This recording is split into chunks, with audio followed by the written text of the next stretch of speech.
So most people solve this question like 2 plus 2.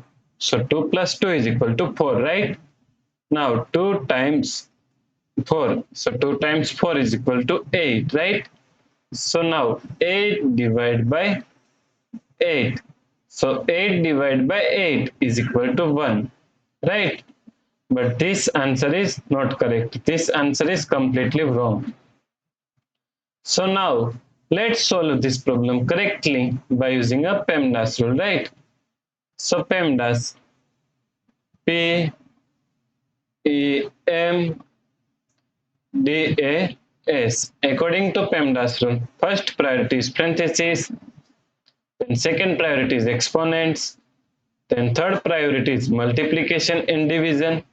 Here multiplication and division both have equal priority, so we have to solve it from left to right. Then fourth and last priority is addition and subtraction. Also addition and subtraction both have equal priority, so we have to solve it from left to right.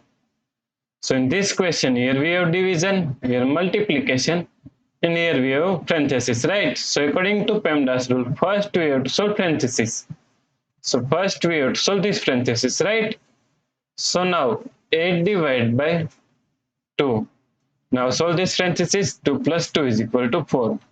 So times 4, right? Now here we have division and here multiplication. So multiplication and division both have equal priority. So we have to solve it from left to right. So first we have to solve this division, right? So 8 divided by 2 is equal to 4 times 4, right? So now 4 times 4 is equal to 16. So the correct answer is 16, right? If you like this solution, please like, share and subscribe Virakti Education YouTube channel, and also do not forget to comment your answer. Thanks for watching this video.